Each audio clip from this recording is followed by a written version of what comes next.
Bien, siendo el día 28 de abril del presente año 2024, siendo las 8:02 de la noche,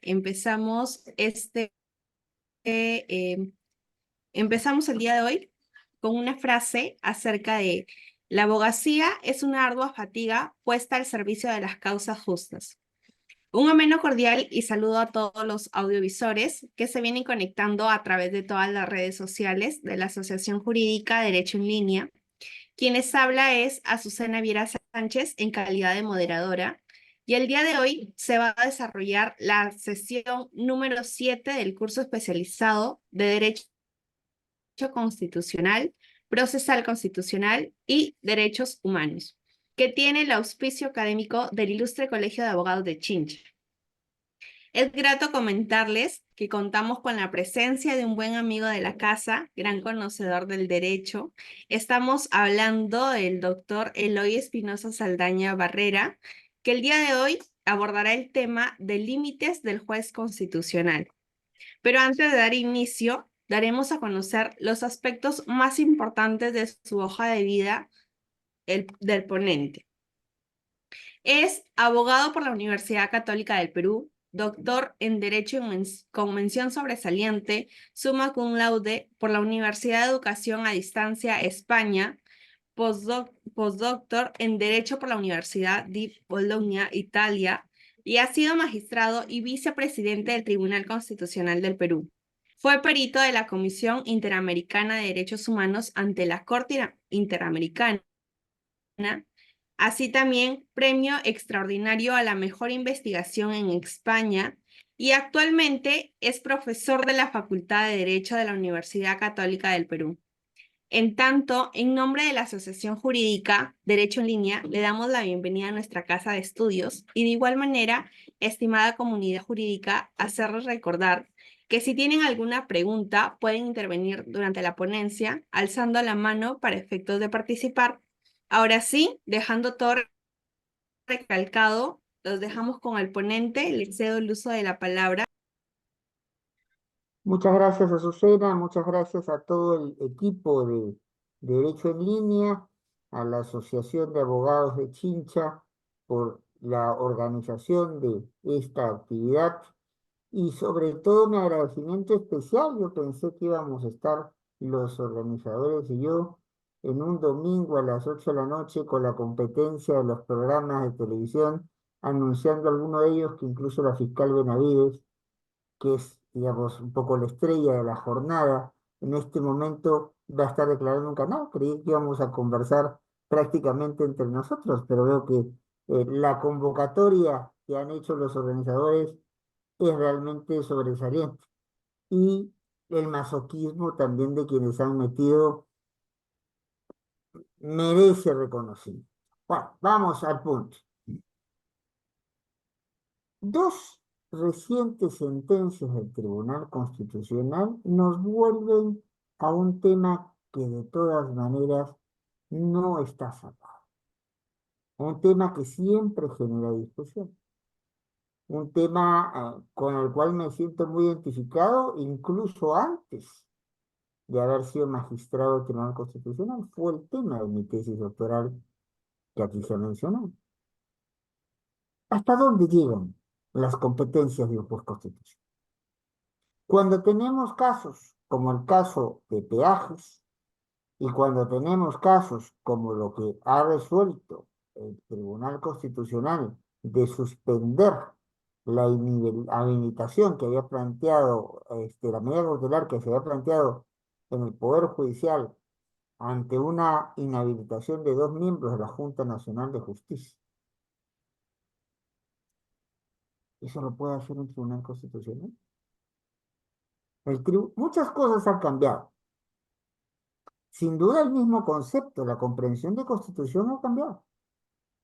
Ya no es un espacio de límites al poder, básicamente, sino es un espacio de protección de esa expresión de nuestras necesidades humanas básicas y de nuestra búsqueda de desarrollo integral humano, como lo plantearía Amartya Sen, porque acá hay gente que cree que por haber leído a Amartya Sen antes, es la inventora de los conceptos. Pero bueno, entonces aquí lo que se está planteando es una constitución que ya no es un punto de llegada con el cual confronto las cosas para ver si son constitucionales, sino un punto de partida para en función de eso construir el ordenamiento jurídico del país.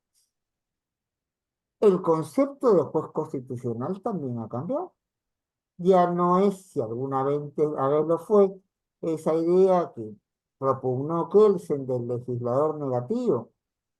No, hoy en día el juez constitucional es el intérprete final vinculante de la constitución de su país, entendida de manera convencionalizada.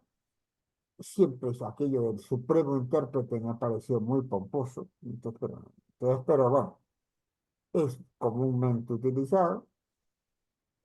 Pero ya no es solamente alguien que se dedica a decir que no al Tribunal Constitucional. Es alguien que frente a un conjunto normativo que hay que interpretar, es el que da la interpretación final y que muchas veces, para salvar la constitucionalidad de una norma, tiene que aplicar una serie de actividades y una serie de técnicas. Hoy, el Tribunal Constitucional y sus jueces hacen la labor de sus diferentes expresiones. Podemos verlo de Favoré, podemos verlo de Guastini, sus diferentes expresiones de lo que es la constitucionalización de derechos.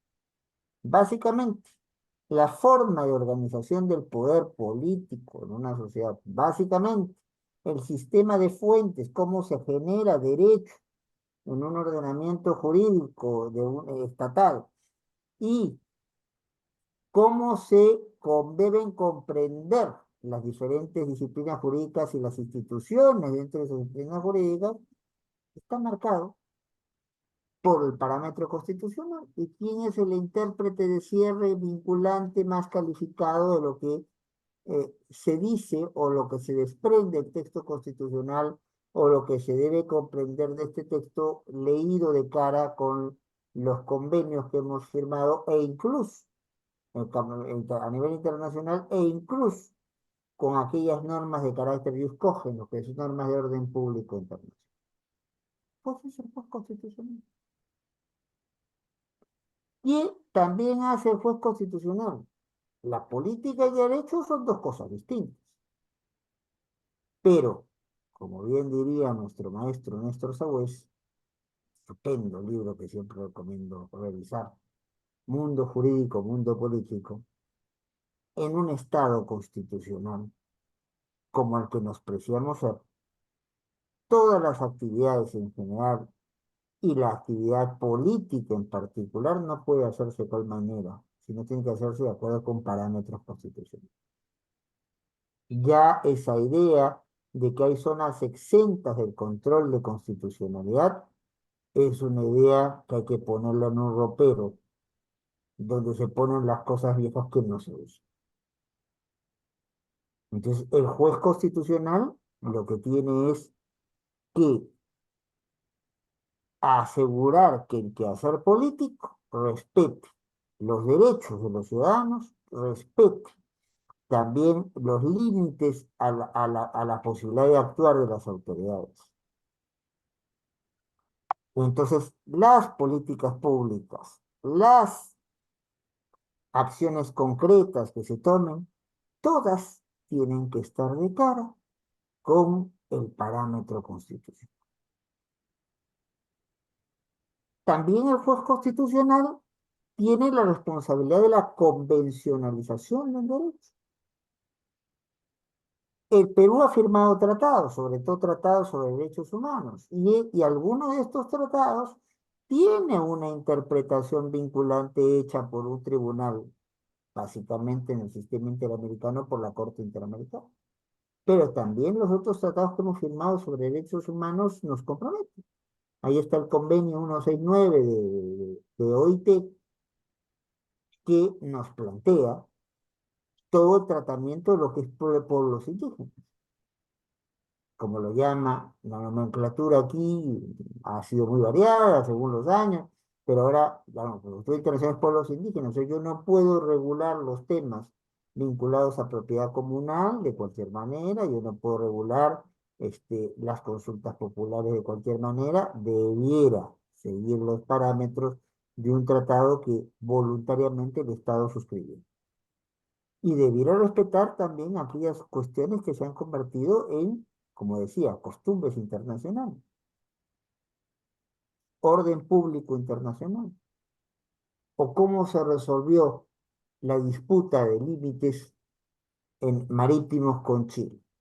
Se resolvió bajo las pautas de la CONVEMAR. Eso es lo que hizo la Corte Interamericana, la Corte Internacional de Justicia de la OEA. ¿Y por qué se nos aplica a nosotros? Chile sí la había firmado, nosotros no. ¿Por qué se nos aplica a nosotros?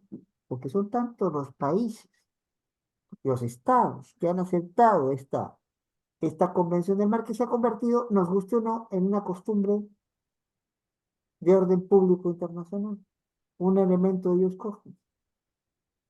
¿Quiénes son los responsables dentro de cada país de hacer cumplir las sentencias de cortes, recomendaciones de comisiones, textos de tratados y no solamente sobre derechos humanos? El responsable principal es el juez constitucional. Prefiero contestar las preguntas al final, para no perder el orden, la hilación de la exposición, ¿ya? Entonces, con todo gusto, visto ya una mano levantada, pero al final lo vemos todo en paquete.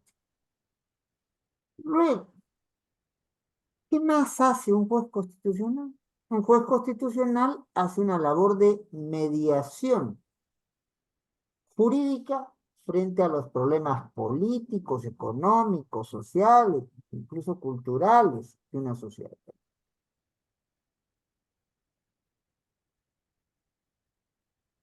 Si yo, veamos, si tengo a quién busca la gente cuando tiene un problema de cómo entender el contrato ley sobre peajes, al Tribunal Constitucional, que es un problema político económico. ¿Quién le da la salida jurídica al problema? El Tribunal Constitucional. Se está queriendo separar del cargo con inhabilitación a algunos altos funcionarios. Se está discutiendo hasta dónde llega la competencia de él, la Junta Nacional de Justicia, y dónde comienza la competencia del Congreso frente a la posibilidad de sancionar a altos miembros del Ministerio Público, como la señora Benavides, hoy fiscal suspendida como fiscal suprema y a la vez como fiscal de la Nación. ¿Quién resuelve eso? El Tribunal Constitucional, pues. Ya, buscamos en un Estado constitucional que se rige en función a normas o a interpretación de esas normas, que el último intérprete, que el que dé las soluciones finales, sea un juez constitucional. Y ese juez constitucional también tiene una responsabilidad de integración social, que tiene varias expresiones. Cohesión, busca una respuesta que a una sociedad dispersa y dividida la junta, la reúna. Una respuesta que trate de ser de conjunto para enfrentar situaciones complejas y difíciles que vivimos todos. Un juez constitucional, del Tribunal Constitucional sobre todo, una jueza constitucional del Tribunal Constitucional, tienen la enorme responsabilidad en este contexto de integración de la inclusión. ¿O no es cierto que tenemos un importante sector de nuestra población que está excluido, que está en condición de vulnerabilidad y al cual de alguna manera hay que buscar proteger y promover? ¿Quién da las pautas sobre eso? El Tribunal Constitucional. El Tribunal Constitucional tiene también una labor de prevención. Se ve venir un conflicto. ¿Tenemos que esperar a que el conflicto se dé o podemos tratar evitar que ese conflicto se materialice? Creo que todos estamos de acuerdo que es lo segundo, ¿verdad? Entonces, ¿y quién se va a encargar de resolver esas situaciones? Apagar el incendio antes que se provoque cuando estamos viendo que hay chispitas, para decirlo en términos más cotidianos. Pues el Tribunal Constitucional. Y cuando ya estamos en una situación de conflicto, cuando ya estamos en una situación donde Se ha generado controversia y esto puede haber causado perjuicio y en algunos casos grave perjuicio. ¿A quién recurrimos para reconciliar toda la sociedad en su conjunto, algún sector de la sociedad?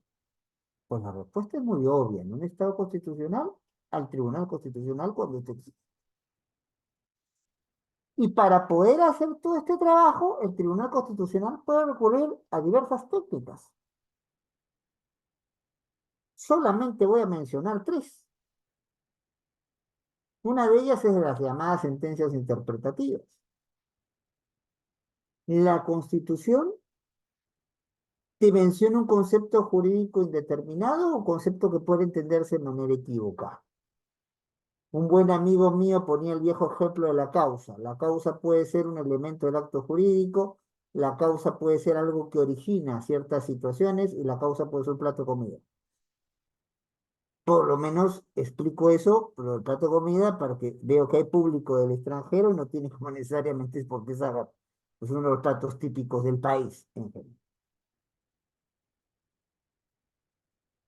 Frente a esta situación, donde no se comprende los alcances, Guastini hablaba de disposición y norma, hay un enunciado, pero ese enunciado puede entenderse de maneras muy distintas. Para Azucena el vaso puede estar medio lleno, pero para algún otro amigo aquí presente puede estar, por ejemplo, nuestro amigo Julio que está conectado puede estar medio vacío. ¿Quién entonces es el que resuelve lo poco claro? ¿O quién es el que aplicando las técnicas ya llamadas de las sentencias interpretativas manipulativas completa algún aspecto que no está previsto en una ley para que siga siendo constitucional o para que reducir al mínimo su inconstitucionalidad? Ya, se plantea el aborto terapéutico, pero ¿cómo se llega a la situación de aborto terapéutico? Tiene que haber un protocolo. ¿Qué pasa si el Ministerio de Salud no aprueba un protocolo?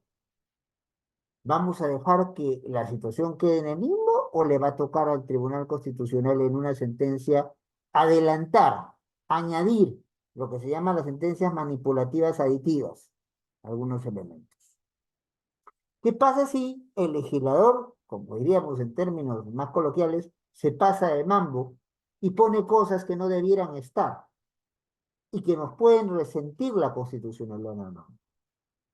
Le toca al juez constitucional en la responsabilidad, sobre todo al Tribunal Constitucional, en la enorme situación de asegurar la constitucionalización del tema, la constitucionalidad de lo que se está planteando, pues decir, esta norma todavía es constitucional si esta parte de su redacción no se toma.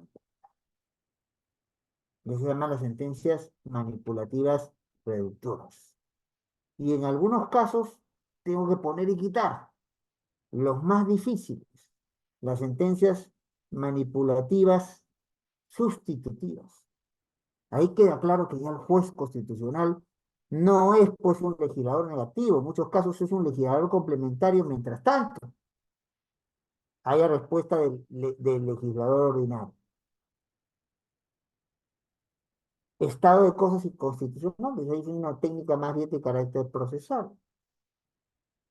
El señor William Muñoz, aquí presente, lleva ante el Tribunal Constitucional y gana en el Tribunal Constitucional un caso que es sustancialmente igual al caso que tienen las más de 50 personas que nos están viendo en este momento. ¿Qué hacemos? ¿El tribunal va a seguir esos 50, 60, 70 casos? ¿O en ejecución de sentencia puede colgar la respuesta ya dada a casos sustancialmente iguales? Ojo, la técnica no la inventamos nosotros, ¿eh? Pero la aplica el Tribunal Constitucional en el famoso caso de una habeas data de Julia Arellano Sarqué. El Tribunal Constitucional también puede plantear una cosa muy radical, que en realidad la gente cree que es colombiana, pero no, viene desde las famosas sentencias de la Corte Warren en los casos de famosos casos Brown contra el Ministerio, el Board of Education, que es ¿verdad? El Ministerio, la Secretaría de Educación en los Estados Unidos. ¿Qué hacemos si la norma no dice lo que tiene que decir y ni el legislador ni el gobierno toman las acciones concretas para cubrir ese hueco? ¿Por qué los casos de la Corte de Warren son importantes? Había igualdad formal, pero no había igualdad material. La población de raza negra tenía casas, sí, pero no en el barrio con las casas de la raza blanca. ¿Podía subirse a transporte? Sí, pero tenía o transportes distintos o asientos especiales en ese transporte.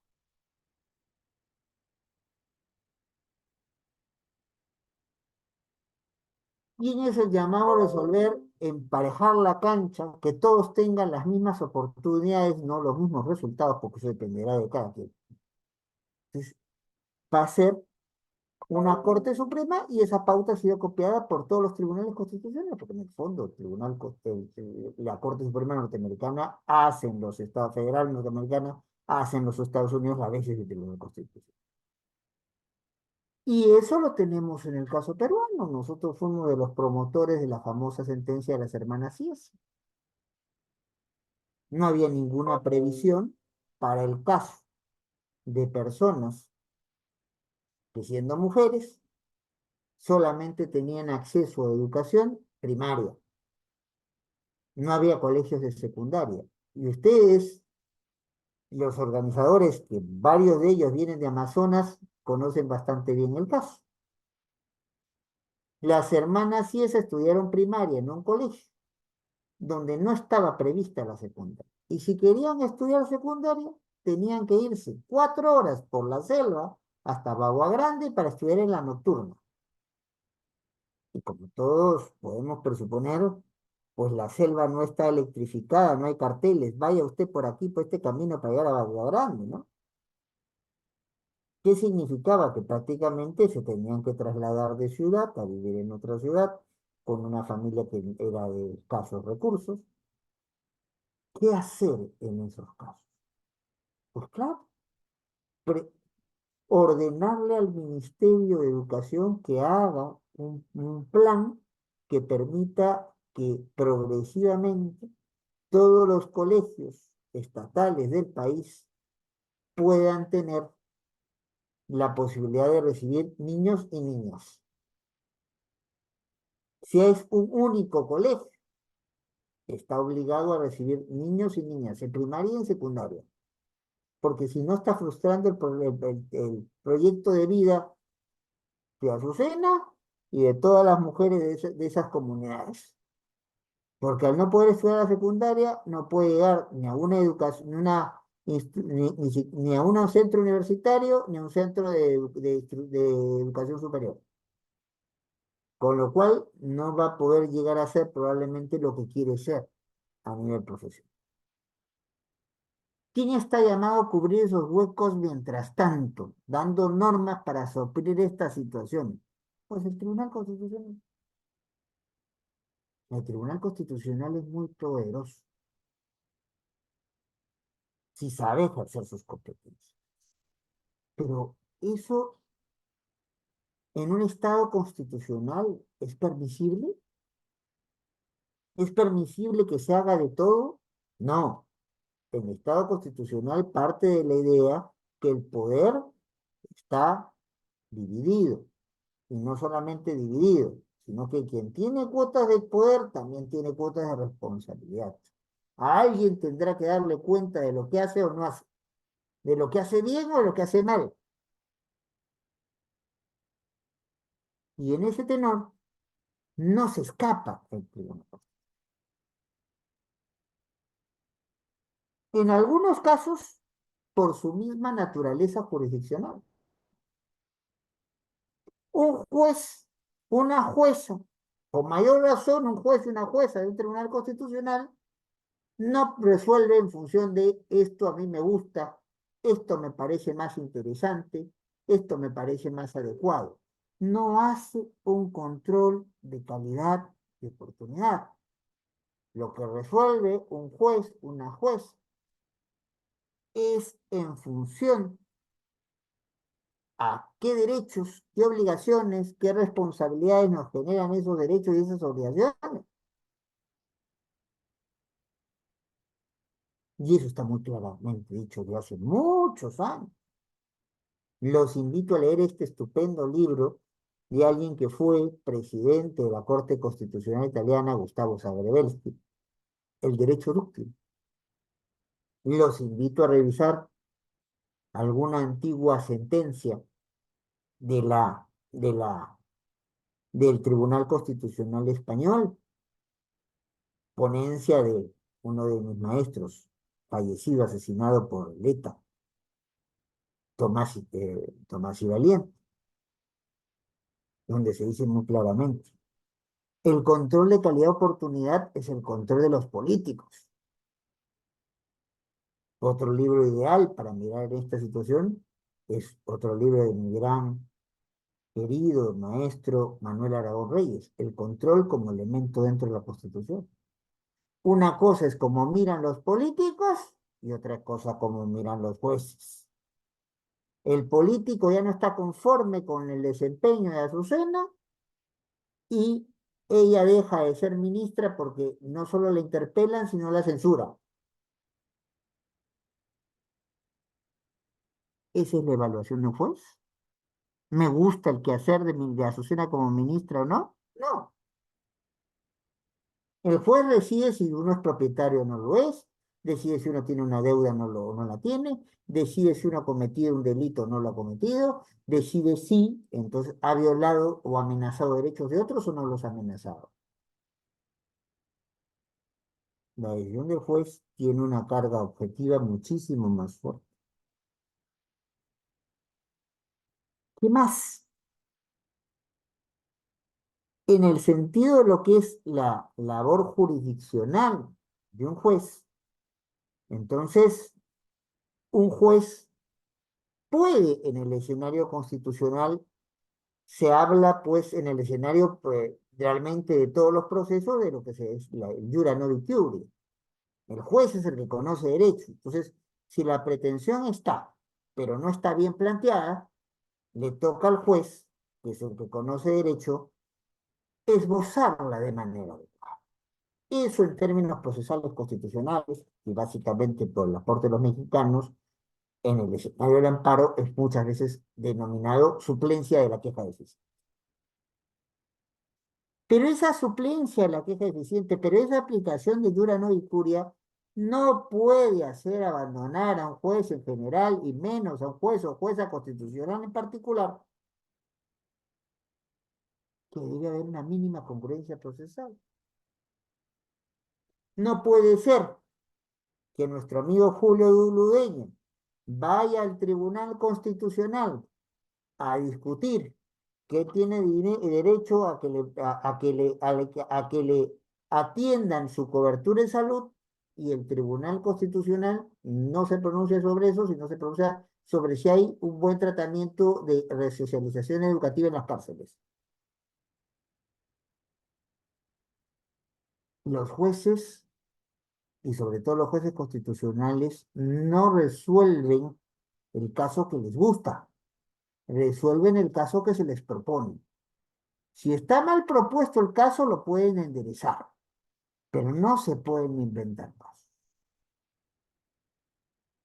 Como tampoco se pueden, siendo entonces jueces constitucionales, inventar principios, valores, derechos que no se deducen de la Constitución o que no se deducen de la interpretación convencionalizada de la Constitución.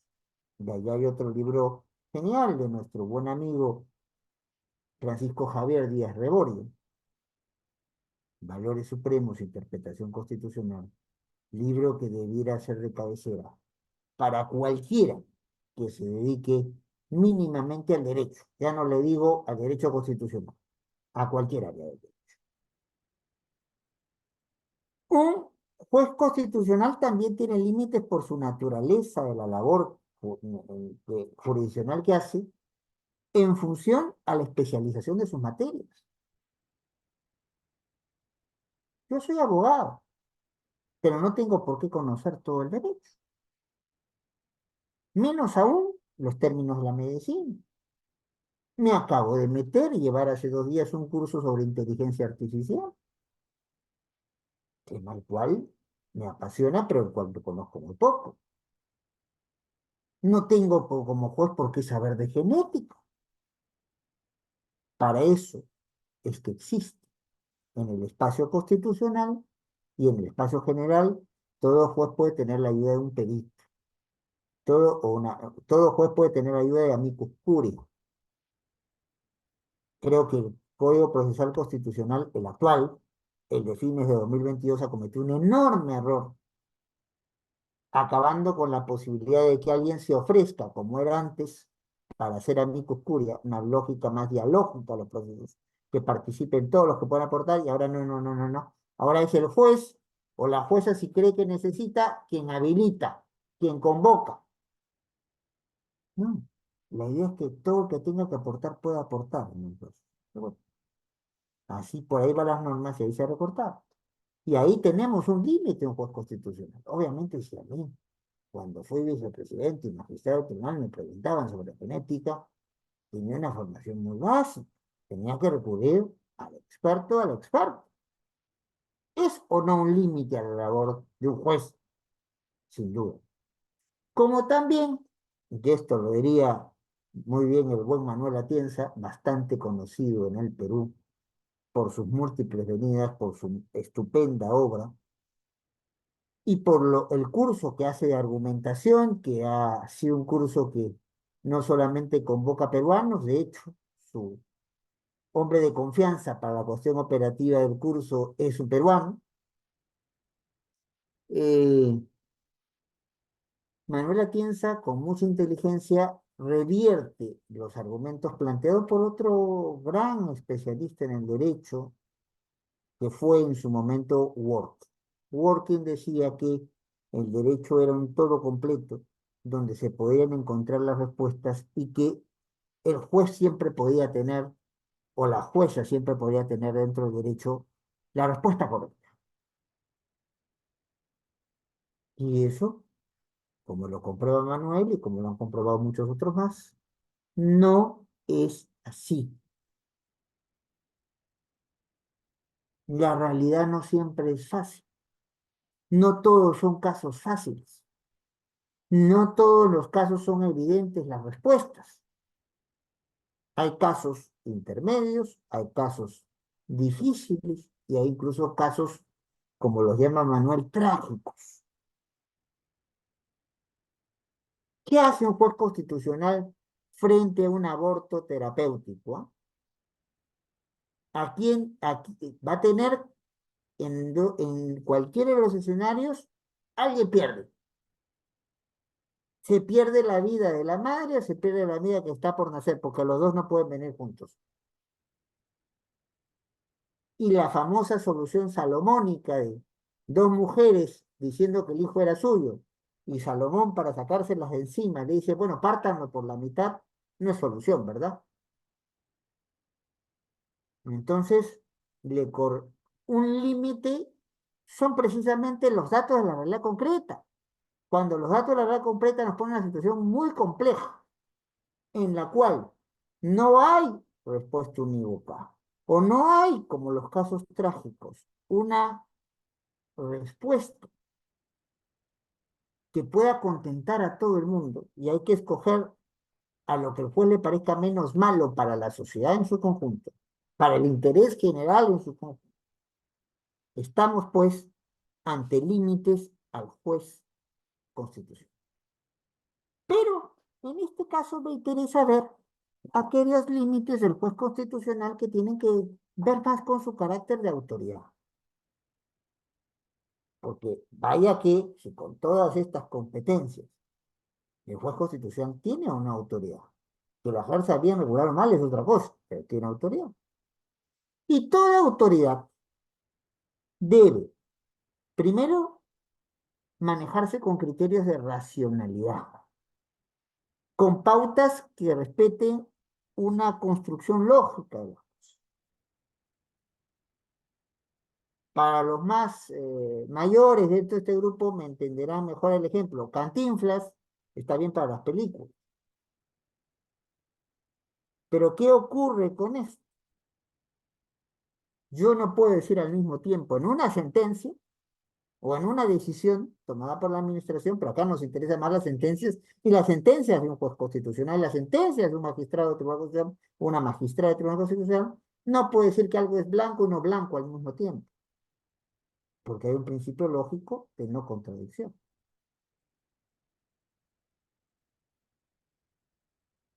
Hay que respetar parámetros lógicos, lo que enseñan muchas universidades ya felizmente en el país. Hay que hacer un control de logicidad de la actuación de cualquier autoridad en general y la de juez particular, en juez constitucional en particular. Pero no basta solamente con la racionalidad, también la autoridad tiene que plantear una lógica de razonabilidad, de proscripción del arbitrario. Porque algo puede ser muy coherente, muy lógico, pero pueden cerrar tremendas arbitrariedades. Pongo el ejemplo.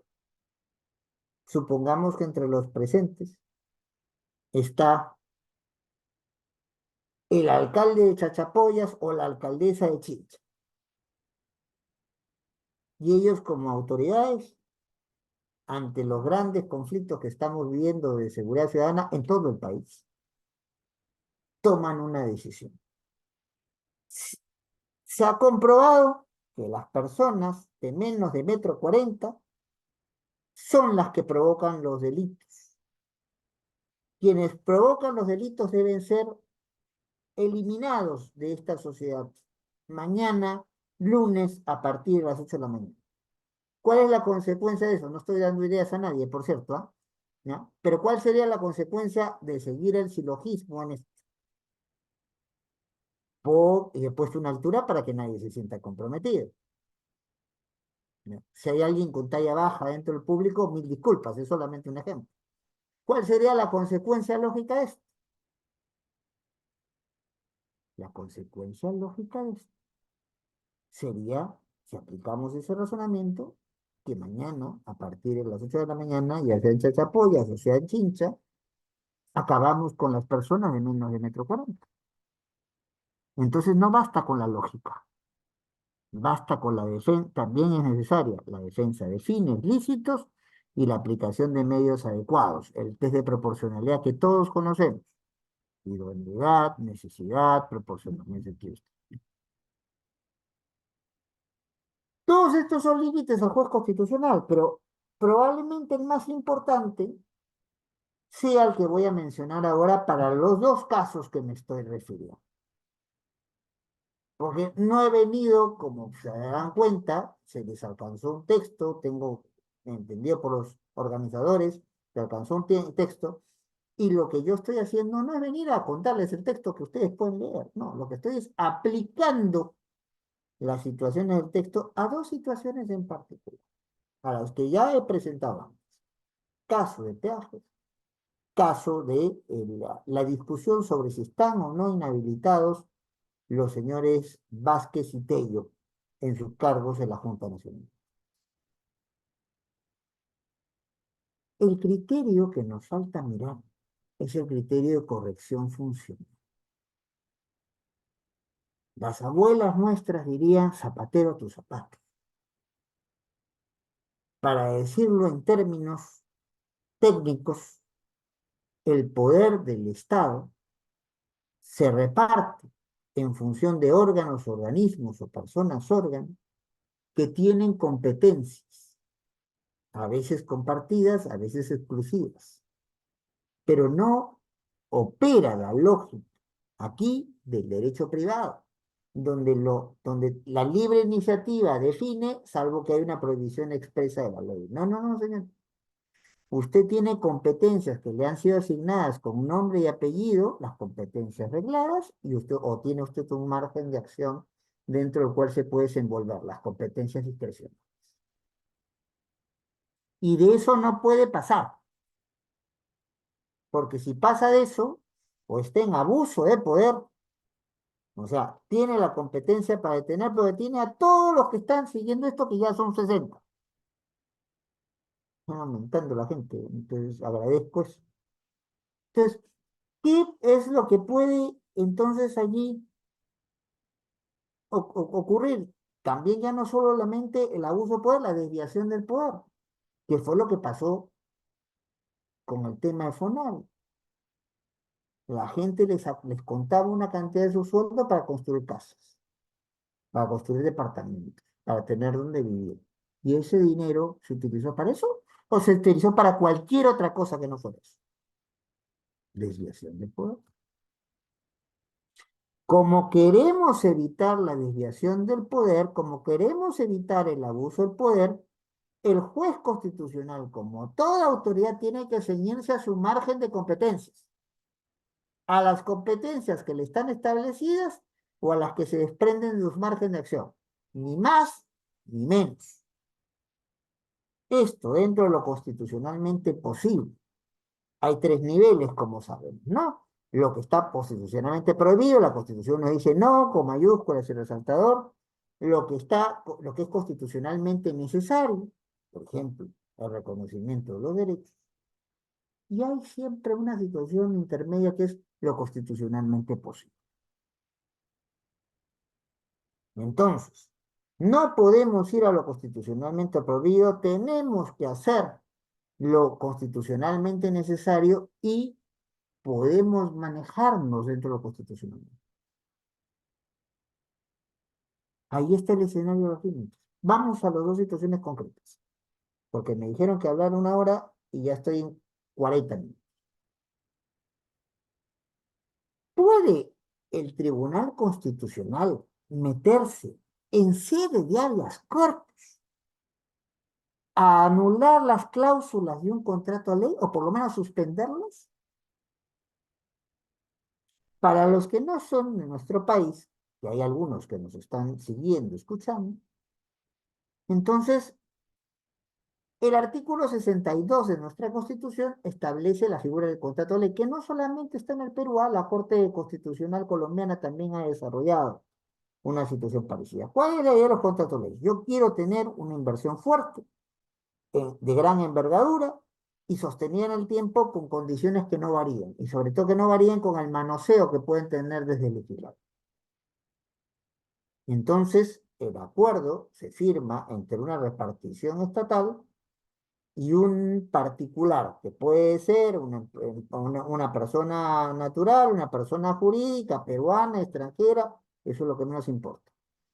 Lo que importa es que las reglas de juego están planteadas por cláusulas de intangibilidad.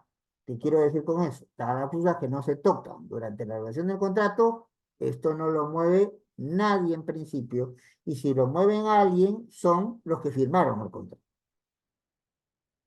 Puestos de acuerdo los dos. No una cuestión unilateral. Tienen que estar las dos partes puestas de acuerdo para modificar.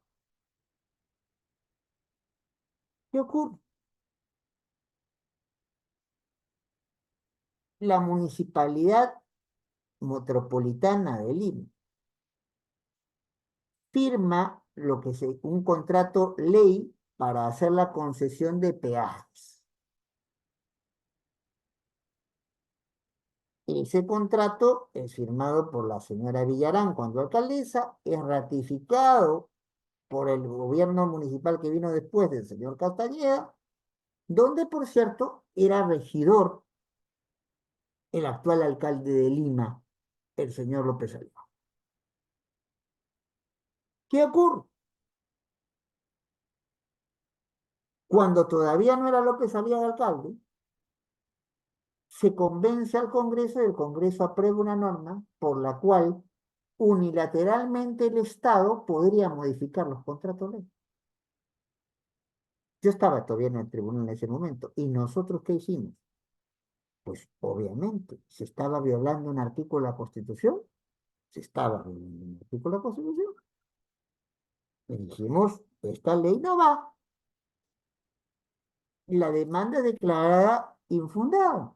Chao. Pero después, años después, Una de las propuestas, caballito de batalla, del actual alcalde de Lima, López Aliaga, es el del desconocimiento de ese contrato ley y sus cláusulas. Y alega para esto, civilinamente, que el contrato fue firmado por una empresa corrupta con un alcalde una alcaldesa que fue corrompida. Pregunta, ¿está dentro de las competencias de un tribunal constitucional definir si se ha cometido un delito o no? ¿Verdad que no, no? ¿Verdad que eso lo propone un fiscal y lo decide un juez penal? Y si no hay juez penal, entonces un juez mixto, pero del Poder Judicial.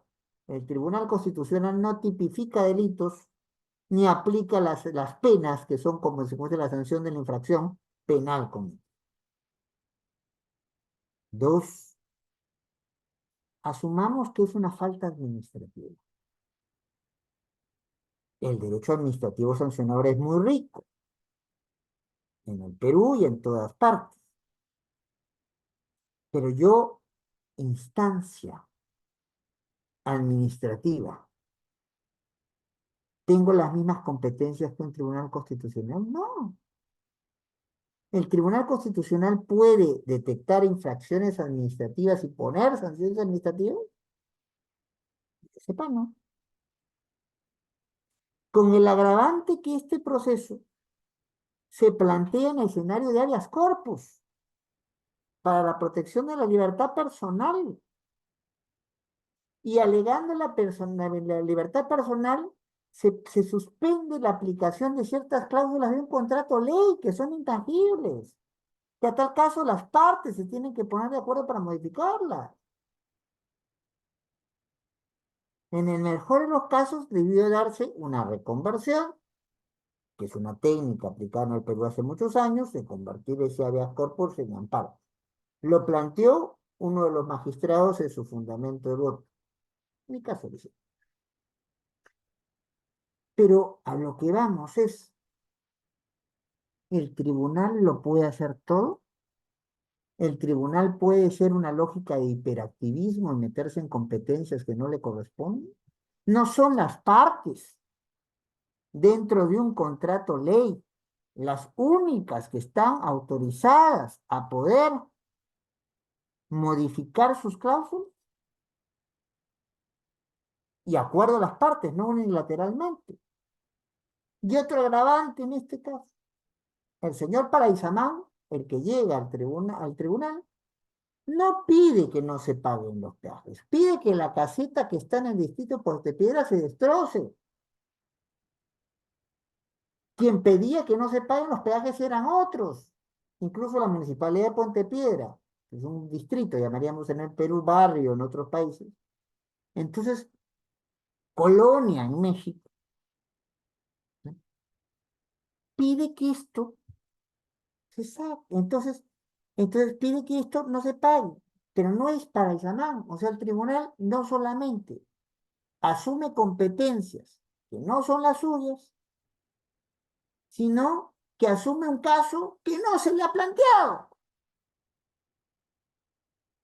No respeta una mínima congruencia procesal. ¿Se pasó al tribunal de sus límites o no? Yo creo que sí. Yo creo que sí. Veamos el otro ejemplo.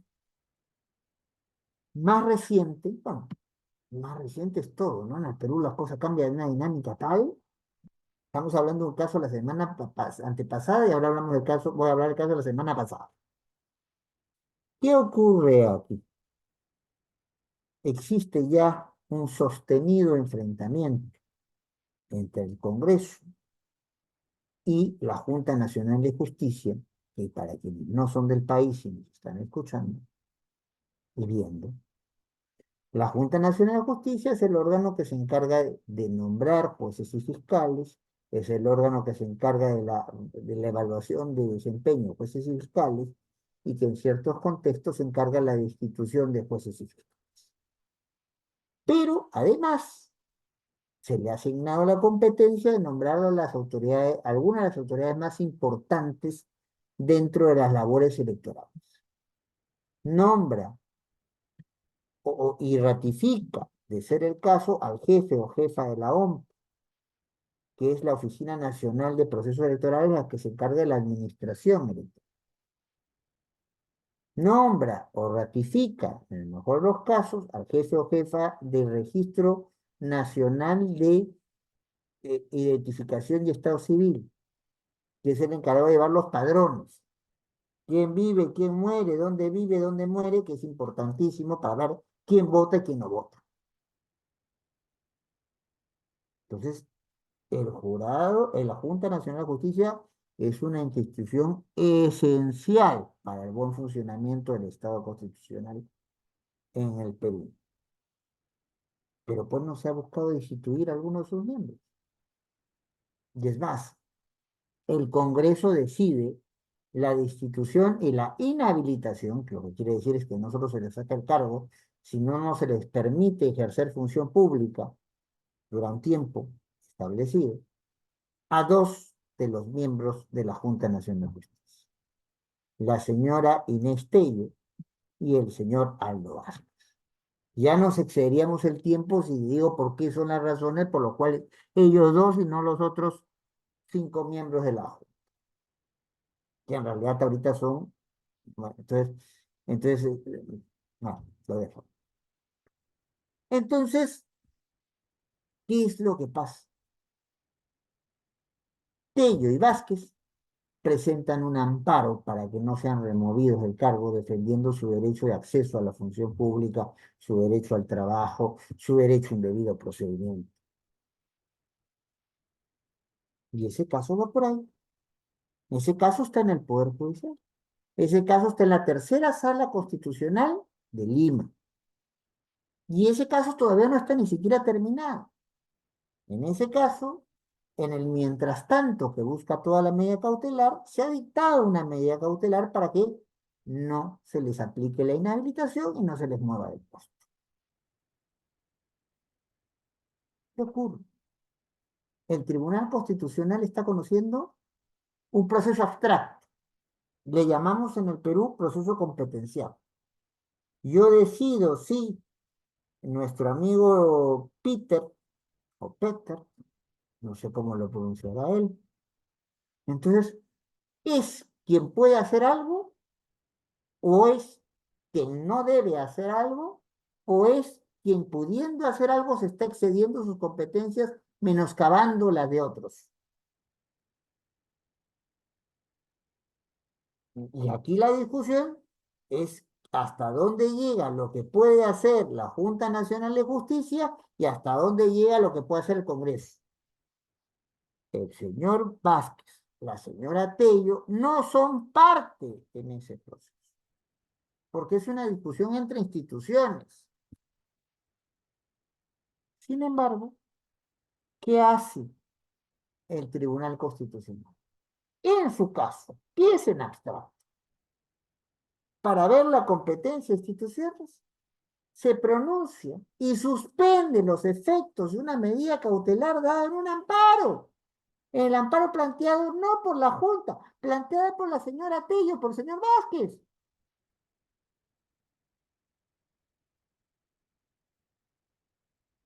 Con el alegato que, como esto ha sido puesto, una apelación, señores, con todo respeto, un elemento básico dentro de la comprensión del escenario cautelar es que la apelación es con efecto suspensivo, ¿verdad? O sea, si yo tengo una medida cautelar y me la han apelado, esa medida cautelar, por más apelada que se sostiene.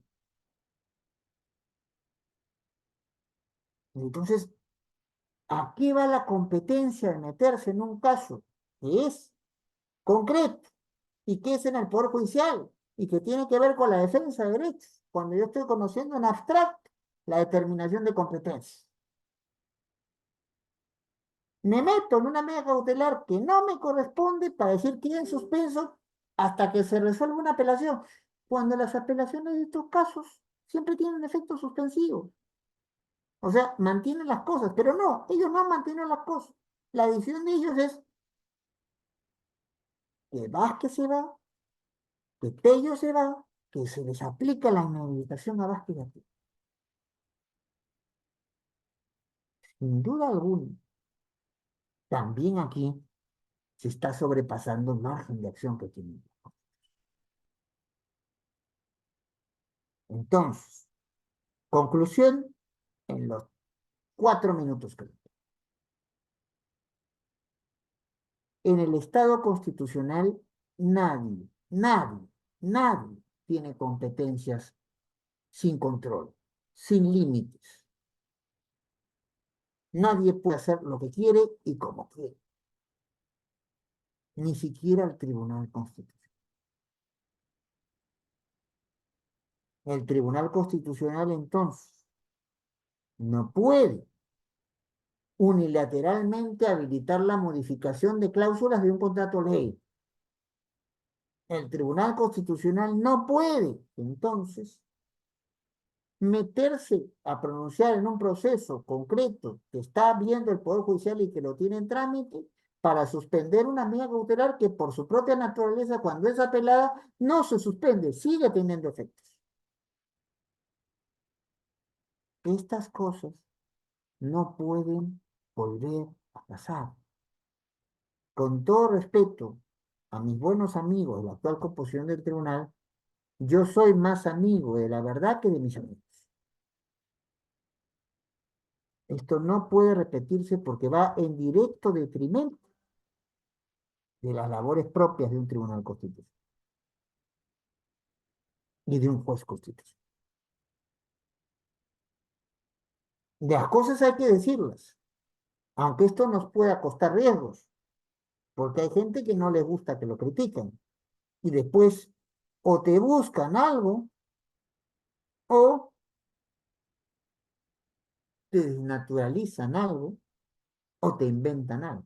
Bueno, corramos esos riesgos, porque es, creo, necesario señalar, con la experiencia de años dedicados a la docencia y con la experiencia de haber sido magistrado del Tribunal Constitucional, incluso vicepresidente del mismo,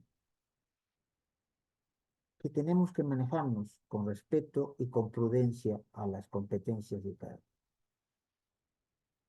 con respeto y prudencia a los derechos de cada uno.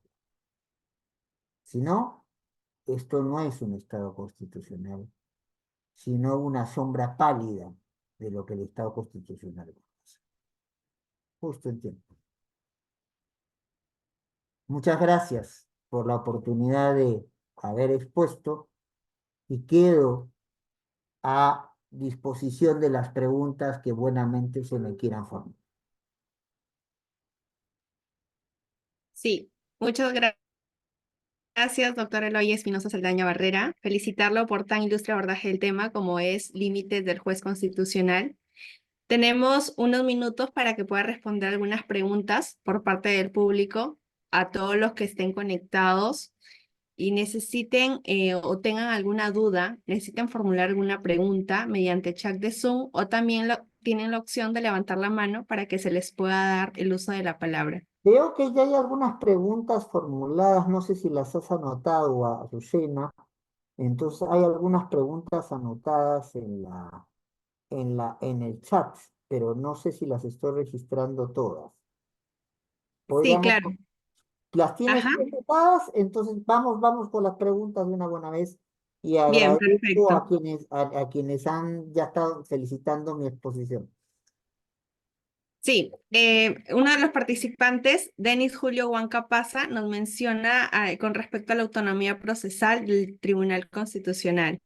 Y eso hay que manejarlo con mucho cuidado. El Tribunal Constitucional, cuando se habla, este concepto viene de Alemania y se interpreta muy mal aquí. La autonomía procesal o la autonomía procesal constitucional está muy bien manejada en el libro de Rodríguez Patrón, que es una letrada del Tribunal Constitucional Español que hizo su tesis en alemán y que por esas cosas del destino fue justamente miembro del jurado de mi tesis doctoral. ¿Qué es lo que nos explica bien ella? Y cuando uno está, como yo he tenido bien la oportunidad de hacer pasantías en Alemania y exponer en Alemania, ¿qué es lo que los alemanes tienen clarísimo? Las normas no son completas y siempre hay situaciones que se pueden presentar las que hay que tener previsión. Por ejemplo, necesariamente en todos los espacios está previsto cuáles son las condiciones de un precedente o tengo que fijarlas siendo tribunal constitucional. Las pautas para cómo entender la legitimación procesal activa están claramente previstas. Hay un ex magistrado que discutía mucho. Entonces, aquello de que los colegios profesionales, y que no se me resienta con esto la asociación de abogados de Chincha, no tenían necesariamente legitimidad para el tema porque la vinculación con el tema era nula. O sea, ¿qué hace un colegio de ingenieros? Se preguntaba Vergara, de que el ex magistrado ya fallecido, lo estoy hablando. ¿Qué hace un colegio de ingenieros planteando una demanda cuestionando la ley de partidos políticos? Entonces, hay una serie de cosas en el quehacer cotidiano de un tribunal a las cuales hay que darle respuesta, que no pueden estar previstas en la norma, o si están previstas en la norma queda de modé. ¿Por qué? Porque cambió el Código Procesal Constitucional, porque salió una sentencia de la Corte Interamericana diciendo cómo hay que entender un derecho, cierta situación, porque aparece la inteligencia artificial. ¿Puedo presentar escrito hecho con ChatGPT o no? Entonces, frente a esas situaciones novedosas, no previstas o controvertidas, vaso medio lleno, vaso medio vacío, según uno lo comprende, entonces se le reconoce un margen de acción a los tribunales constitucionales. Eso es donde se inventó el concepto en Alemania, la autonomía procesal constitucional. ¿Qué se ha hecho aquí? Aprovechando el término, se han inventado estos procesos.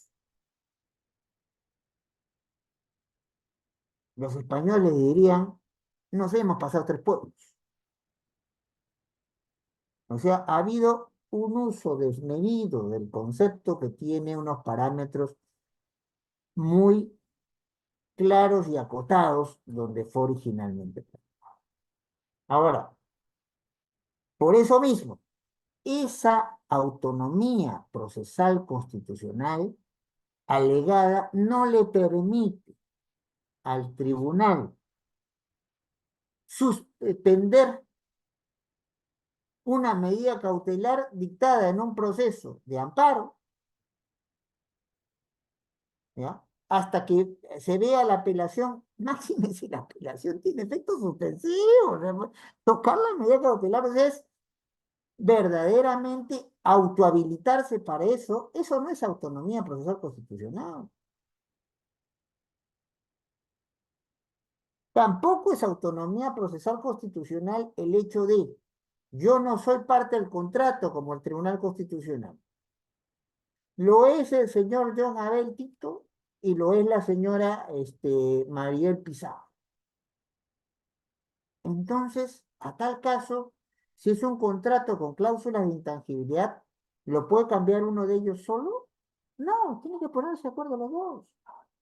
Y menos alguien de fuera, como el Tribunal Constitucional, a habilitar en un sede de habeas corpus a que se dejen sin efecto ciertas cláusulas de un contrato ley y fuera el pago de peajes.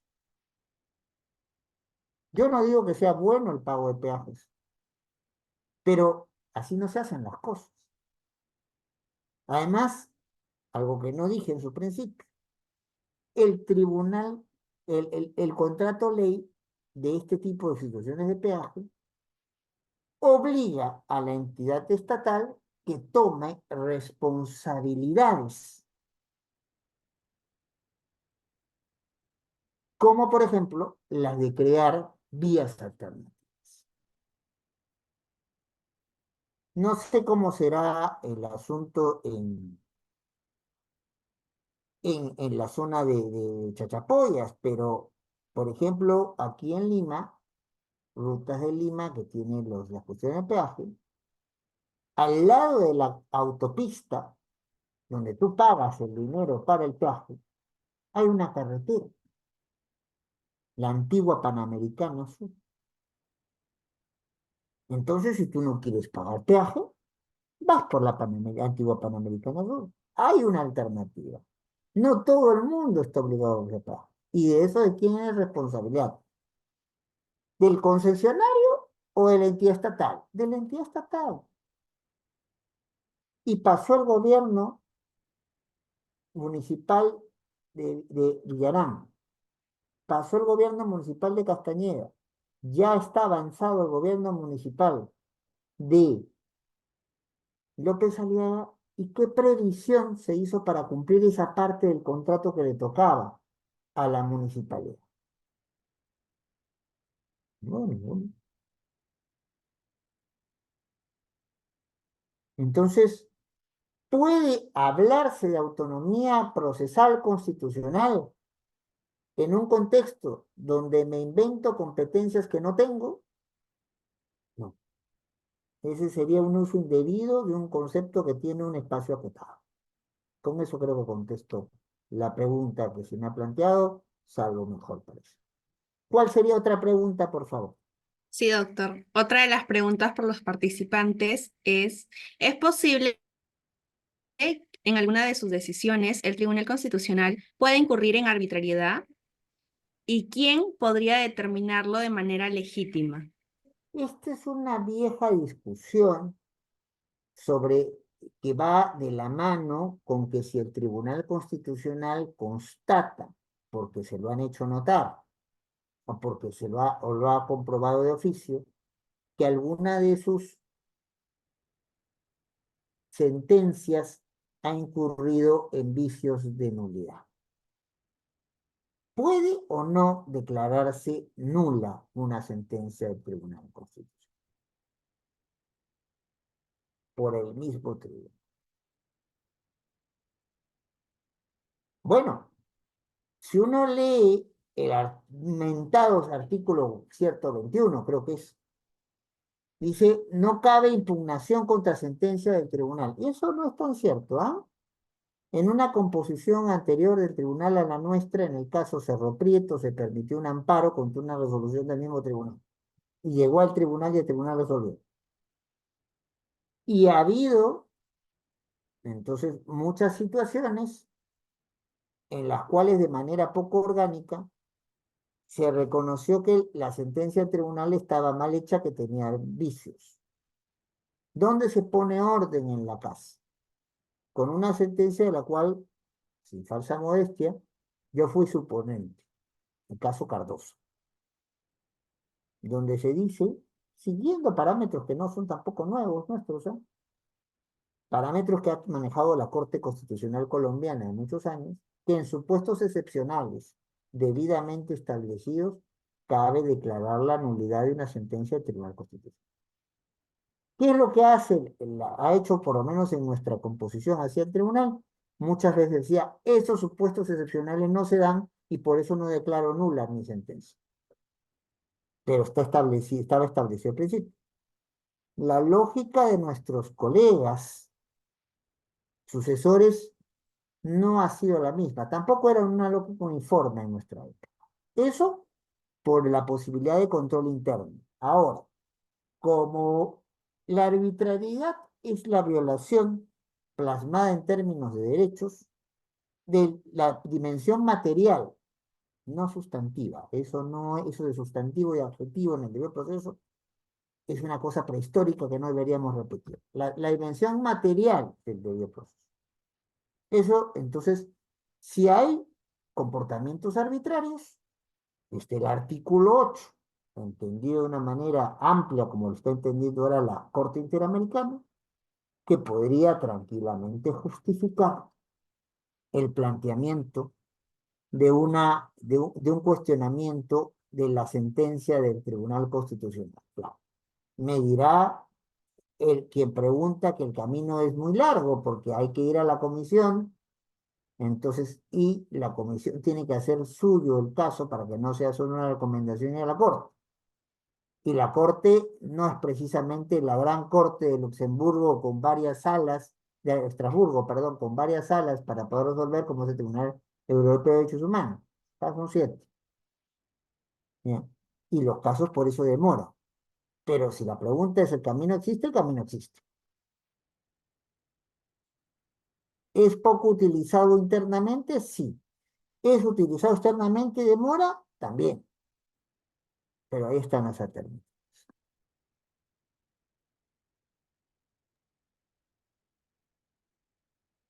¿Hay, Bien. hay más preguntas?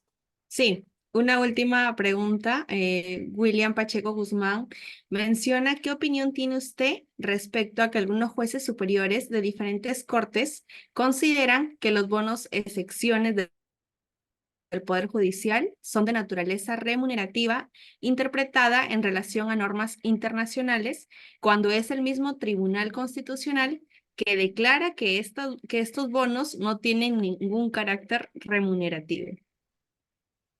Aquí la pregunta nos plantea un problema, las 3 preguntas han sido muy interesantes, nos plantea un problema recurrente. Si nosotros nos hemos adscrito, pues nadie nos puso como Estado, nadie nos puso una pistola ni en la cabeza ni en el pecho, a la competencia de la Corte Interamericana como intérprete final vinculante de los parámetros convencionales, ¿a qué tenemos que hacer caso como jueces? ¿A un control de constitucionalidad o un control de convencionalidad? Obviamente un control de convencionalidad, si es que está bien hecho. O sea, ¿a qué me refiero si está bien hecho o no? Es que si lo que está haciendo el juez o la jueza ordinaria es aplicar realmente los criterios planteados por la Corte o no planteados y no está inventándose criterios y echándole la culpa a la Corte. ¿Cuál es el problema que se ha generado en el Perú frente a esta situación? Por un lado, jueces y juezas del Poder Judicial que con todo respeto, mi padre fue juez, después yo he sido juez del Tribunal Constitucional, pero hay jueces que, a ver, con 80.000 casos que vi en 8 años, ¿me puedo equivocar en alguno? Me puedo haber equivocado en varios. Yo creo que puede haber una comprensión equivocada del parámetro convencional de parte de los jueces. Así como puede haber una negación equivocada del parámetro convencional por parte de los jueces del Tribunal Constitucional. Hemos visto un caso muy reciente en el cual el Estado peruano, a través del Tribunal Constitucional, se ha pronunciado de manera unilateral en un sentido distinto al que la Corte le planteaba que se resolviera, y estamos en una situación de rebeldía, por decirlo menos, ¿no? Que a todos más o menos intuimos a qué caso me estoy refiriendo, ¿verdad? Entonces, aquí, y la cosa la complica más el autodenominado nuevo Código Procesal Constitucional de de fines de año de 2022, cuando en su exposición señala, para ser más claros, en el artículo 8 de su título preliminar, señala, palabras más, palabras menos, que si un juez se encuentra con que la norma ordinaria o el pronunciamiento ordinario para él es más protector que la norma o el pronunciamiento internacional, prefiere lo que para él, unilateralmente para él es prioritario. Eso es una violación flagrante del parámetro convencional que hemos reconocido como país. El juez no escoge, principio competence, la competencia. ¿Quién es el que dice la última palabra vinculante con respecto a lo que dice, a lo que se entiende o se desprende de la Convención Americana de Derechos Humanos, conocida también como Pacto San José, Costa Rica?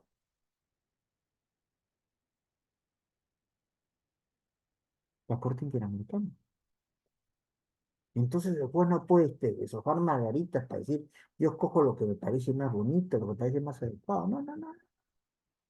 Hay alguien que tiene conocimiento opinión.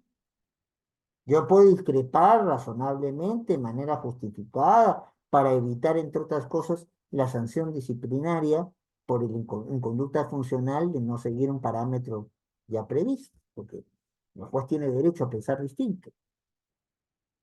Esto no es un espacio donde se da órdenes, se dan, en el mejor de los casos, precedentes. Pero, en principio, las normas y en principio los pronunciamientos hechos por los órganos convencionales están para cumplirse, no para desconocer. Creo que con eso también contesto la pregunta que se me había realizado. Si la aplicación del parámetro convencional es correcta, la que están haciendo los jueces, en realidad, con todo respeto, pueden dejar de lado el pronunciamiento del Tribunal Constitucional. Y no debería haber mayores repercusiones con eso.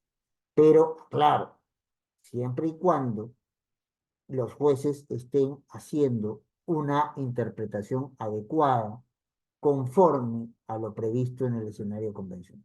No se estén inventando un escenario propio que el parámetro constitucional no establece.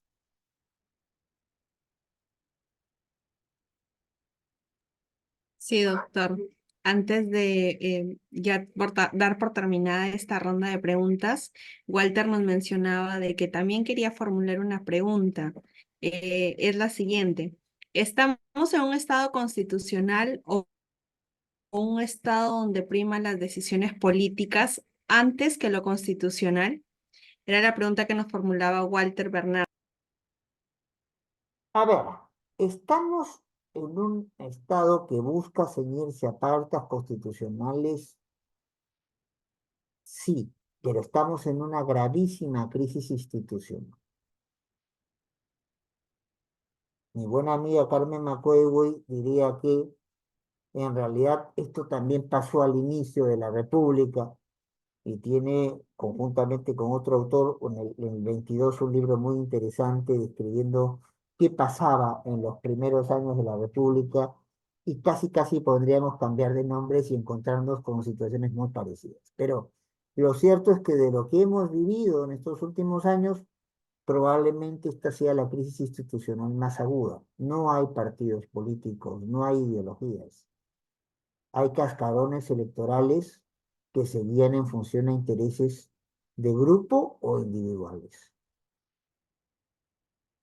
Y esto nos lleva a una situación de total inestabilidad.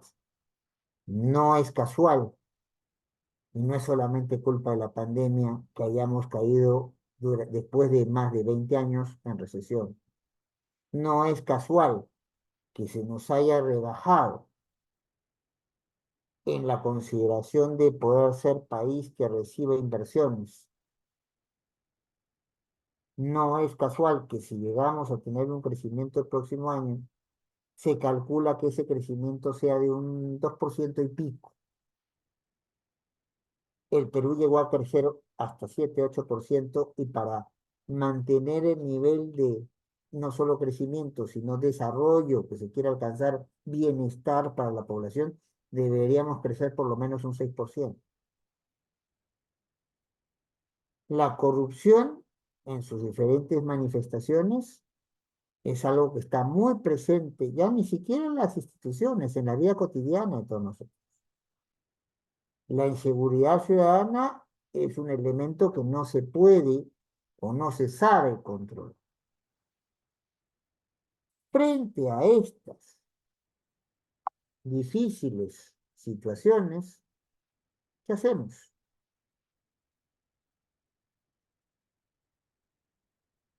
Entonces, lo que tenemos que hacer es consensos básicos para poder establecer la vuelta a condiciones que debieran ser naturales dentro de un Estado constitucional, para poder salvar la crisis en la cual indisimulablemente nos encontramos. Y esos consensos básicos es ponerse de acuerdo en ciertas cosas o procesar diferencias donde no nos ponemos de acuerdo. Nada más ni nada menos. ¿Ya? Entonces, decir que estamos o que no estamos en un Estado constitucional son respuestas demasiado drásticas. Decir que estamos en una crisis institucional de polendas y que tenemos que hacer los esfuerzos para superarlas, creo que es una mejor respuesta con todo respeto a lo que puedan pensar algunas otras personas. Y ahí me quedo.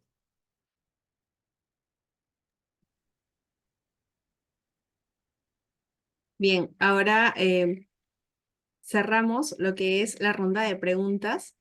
Reitero nuestro agradecimiento, estimado doctor Eloy Espinosa Saldaña Barrera, por su presencia, además por ilustrarnos con su amplio conocimiento y reciba nuestra invitación para futuras ponencias en nombre de nuestra Casa de Estudios Derecho en Línea.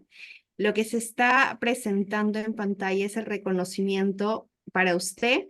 Fue un gusto el día de hoy ser su moderadora y hasta otra oportunidad. Que todos tengan buen Muchas gracias, un gusto estar con ustedes y a vuestra disposición cada vez que lo consideren conveniente.